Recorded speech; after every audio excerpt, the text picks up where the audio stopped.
جب حضرت عثمان غنی رضی اللہ تعالیٰ عنہ کا محاصرہ کر دیا گیا اور یہ خلافت کا آخری آپ کا دور ہے، 82 سال کی عمر تھی اس وقت آپ کی، اور یہ تاریخ کا دردناک باب ہے کہ حضرت عثمان غنی پر 40 دن تک پانی بند رہا۔ وہ ایک منصوبہ تھا، 3 لوگ 3 مختلف شہروں سے چلے، مصر سے، کوفے سے اور بصرے سے، 1,000 آدمی لے کر،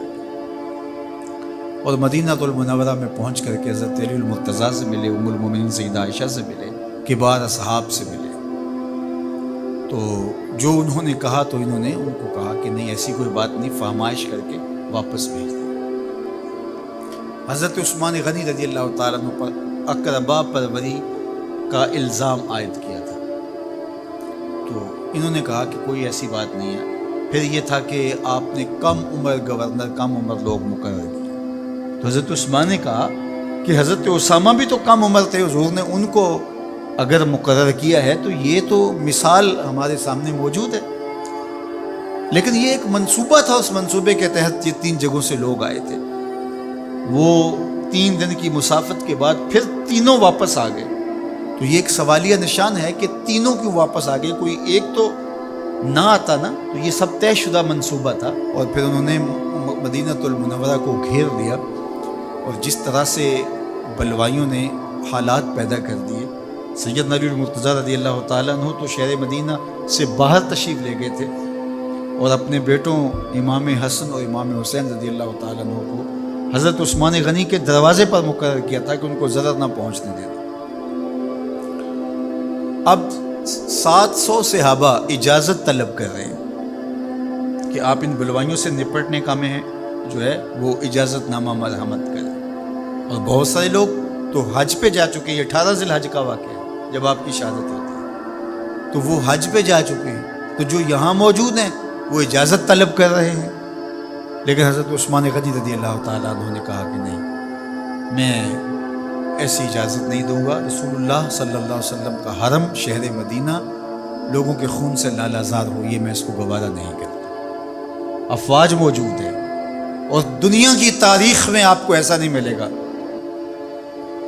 کہ اتنی بڑی حکومت کسی کے پاس ہو اور وہ خود گھیر لیا جائے، اس کا پانی بھی بند ہو جائے، اور وہ حکم دے کہ نہیں، میرے لیے آپ ایک قطرہ بھی خون نہیں بہائیں گے۔ بلکہ آپ کے غلاموں نے جب تلواریں اٹھا لی تو آپ نے فرمایا کہ میرا حکم ہے کہ تم تلواریں نیچے رکھو، بلکہ میں تمہیں یہ آفر دیتا ہوں کہ جو غلام لڑے گا نہیں اور یہ میرے سے عہد کرتا ہے وہ آزاد ہے۔ حضرت ابو ہریرہ رضی اللہ تعالیٰ عنہ، حالانکہ یہ پڑھنے پڑھانے والے لوگ تھے، تعلیم و تعلم سے ان کا تعلق تھا، لیکن وہ بھی تلوار لے کے حضرت عثمان غنی کے دفاع میں آ گئے، لیکن حضرت ابو ہریرہ رضی اللہ تعالیٰ عنہ کو بھی حضرت عثمان غنی روک دیتے۔ مالک بن نشتر کہنے لگا کہ ہم آپ کی دستبرداری کے خواہاں ہیں، آپ خلافت سے دستبرداری اختیار کر لیجیے۔ تو حضور علیہ الصلوۃ والسلام کے اس جانثار صحابی نے حضرت عثمان غنی نے فرمایا یہ نہیں ہو سکتا۔ دستبردار کیوں نہیں ہوئے؟ لگتا تھا یہ سب سے زیادہ آسان تھا، لیکن حضور نے ارشاد فرمایا تھا، اے عثمان، تمہیں اللہ ایک قمیض پہنائے گا، لوگ اس کو اتارنا چاہیں گے، تم کبھی نہ اتارنا۔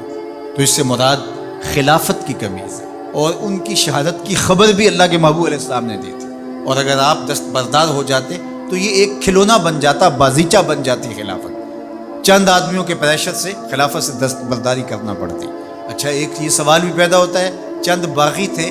ان کو کس طرح کچل دیا جاتا، لیکن حضرت عثمان غنی یہ نہیں چاہتے تھے۔ ایک تو یہ کہ مدینے کی حرمت پامال نہ ہو، اور دوسرا پورے عالم اسلام کو آگ لگانے کا جو منصوبہ تھا،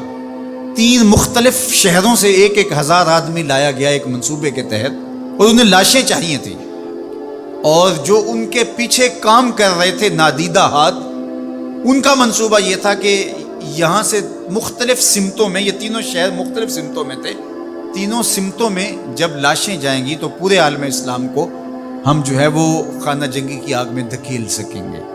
تو حضرت عثمان غنی ان سازشوں سے آگاہ تھے، تو سب سے اہون اور آسان یہ تھا کہ قربانی پیش کر دی جائے، اور پھر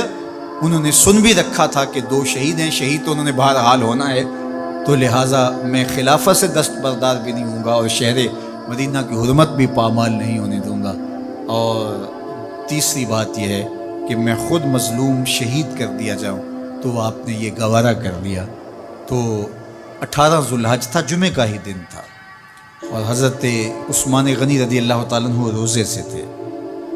عصر کا وقت تھا، قرآن مجید کی تلاوت کر رہے تھے۔ حضرت امام حسن، امام حسین اور حضرت عبداللہ بن زبیر اور دیگر لوگ آپ کے دروازے پہ پہرا دے رہے تھے، لیکن باغی پچھلے گھر سے دیوار پھلانگ کے آپ کے گھر میں داخل ہوئے اور تلوار سے وار کیا۔ آپ کی زوجہ حضرت نائلہ آگے بڑھی اور ہاتھ سے روکنا چاہا، آپ کی انگلیاں کٹ گئیں۔ پھر دوسرا وار کیا تو حضرت عثمان غنی رضی اللہ تعالیٰ عنہ کا دایاں ہاتھ کٹ کے گر گیا۔ حضرت عثمان غنی رضی اللہ تعالیٰ عنہ نے افسوس کیا اور کہا کہ تم نے وہ ہاتھ کاٹ دیا جس سے میں وحی کی کتابت کیا کرتا تھا۔ پھر اس کے بعد آپ پر 9 وار کیے گئے اور آپ کو شہید کر دیا گیا، اور آپ کا خون قرآن مجید پڑھتے ہوئے اس آیت پہ گرا، فَسَيَكْفِيكَهُمُ اللَّهُ وَهُوَ السَّمِيعُ الْعَلِيمُ۔ تو حضرت عثمان غنی رضی اللہ تعالیٰ عنہ مظلوم شہید کیے گئے، بھوکے اور پیاسے شہید کیے گئے، ظلماً شہید کیے گئے۔ حضرت عبداللہ بن عمر رضی اللہ تعالیٰ عنہ فرماتے ہیں کہ حضور فتنوں کا ذکر کر رہے تھے کہ فتنے ہوں گے، بہت بڑے فتنے ہوں گے۔ تو ایک شخص نے چادر اوڑھی ہوئی تھی اور وہ مجلس واعظ کے قریب سے گزرا جہاں حضور کچھ ارشاد فرما رہے تھے، تو آقا کریم نے اشارہ کر کے کہا اس دن یہ شخص حق پہ ہوگا۔ عبداللہ بن عمر کہتے ہیں کہ میں اٹھا اور جا کے دیکھا تو وہ حضرت عثمان تھے۔ تو میں نے حضرت عثمان کے چہرے کو پکڑ کے تھوڑا سا حضور کی جانب کیا اور میں نے کہا حاضہ حضور، یہ اللہ کے محبوب فرمایا ہاں یہی، جب فتنے ہوں گے تو فرمایا یہ حق پہ ہوگا۔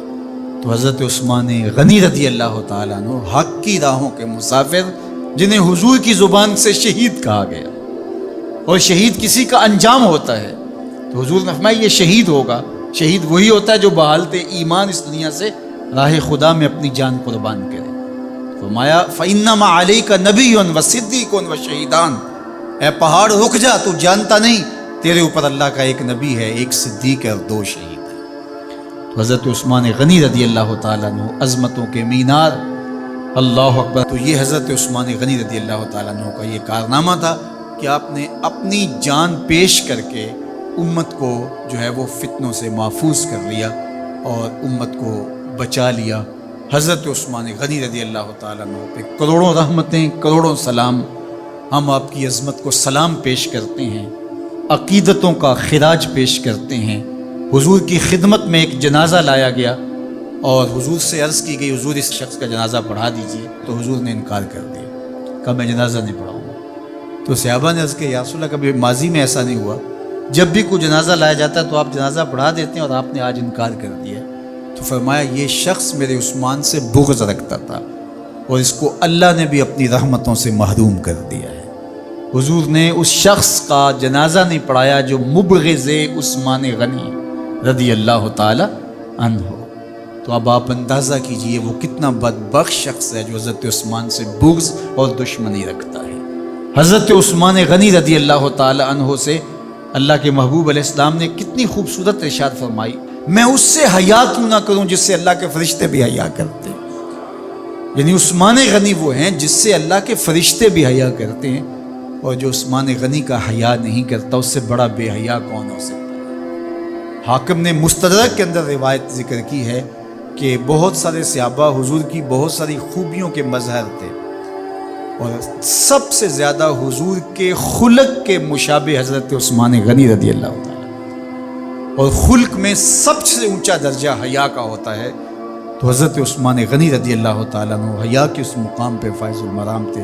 جو انہی کا مقصوم تھا۔ اللہ ہمیں حضور کے اہل بیت، حضور کے اصحاب، بلکہ حضور کے در کی مٹی کی تعظیم بھی نصیب کرے۔ اقبال نے کہا تھا خاک طیبہ از دو عالم خوش ترست، آن خنک شہرے کے آنجا دل برست۔ ہمیں تو طیبہ کی مٹی بھی اچھی لگتی ہے اس لیے کہ وہاں محبوب جو رہتے ہیں۔ تو محبت تو اس چیز کی متقاضی ہوتی ہے، محبوب کی راہوں کو بھی سلامی پیش کی جائے۔ تو جو حضور علیہ السلام کے ساتھ منسوب